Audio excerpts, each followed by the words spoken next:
సమయం లేదు మిత్రమా అంటూ సినిమాల్లో భారీ డైలాగ్స్ ఉంటాయి కదా. అదేవిధంగా అమెరికా ఇరాన్ ఉద్రిక్తతల నేపథ్యంలో డొనాల్డ్ ట్రంప్ ఇరాక్ పైన కఠినమైనటువంటి వ్యాఖ్యలు చేశారు.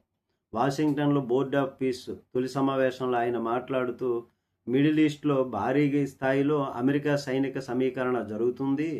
ఇరాన్ త్వరగా కోలుకొని ఒప్పుకుంటే మంచిదే, ఒప్పుకోకపోతే అమెరికా ముందుకు వెళ్లాల్సి ఉంటుంది. ఏం జరుగుతుందో 10 రోజుల్లోనే మీకు అర్థమవుతుంది సినిమా అనేటటువంటి విధంగా భారీ డైలాగులతో రెచ్చిపోయారు ఆయన. మరి ఇరాన్తో అర్థవంతమైన ఒప్పందం చేయడం కష్టమని చెప్పారు. డీల్ కుదరకుంటే చెడు పరిణామాలు సంభవిస్తాయి అంటూ వార్నింగ్ ఇచ్చారు ఇరాన్కు.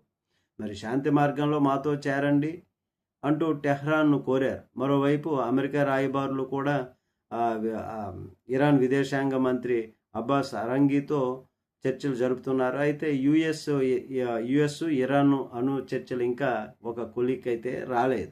మరి ఇది ఎలా ఉంటే మరోవైపు అమెరికా ఇరాన్పై దాడులకు పూర్తి స్థాయిలో సన్నద్ధం అవుతున్నట్టుగా తెలుస్తుంది.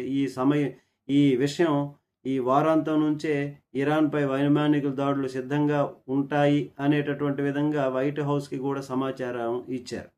వైమానిక దాడులు. మరి ట్రంప్ దాడులపైన ఎట్లాంటి నిర్ణయం అయితే ఇంకా తీసుకోలేదు, చెప్పలేదు. మరి ఇరాన్ రాజకీయ సైనిక నాయకత్వాన్ని టార్గెట్ చేసే ప్రణాళికలు కూడా అమెరికా దగ్గర ఉన్నట్లుగా తెలుస్తుంది.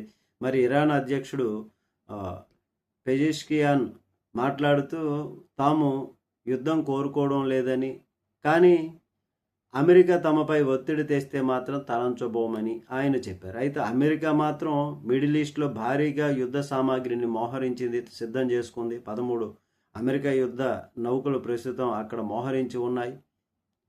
USS Abraham Lincoln aircraft carrier, 9 డిస్ట్రాయర్లు, 3 ఇట్లాగా కాంబో షిప్స్, ప్రపంచంలోనే అతిపెద్ద నౌకలు ఇట్లాగ ఇవన్నీ కూడా మోహరించి ఉన్నాయి.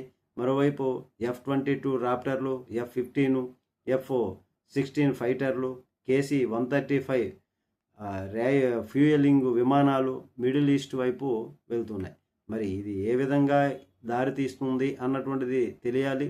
మరి ట్రంప్ అయితే ఆ విధమైనటువంటి డెడ్ లైన్ 10 డేస్గా ఇరాన్కు ప్రకటించడం, కఠిన వ్యాఖ్యలు చేయటం ఎంతవరకు అంటే కరెక్ట్ అన్నది తెలియాలి. నమస్తే.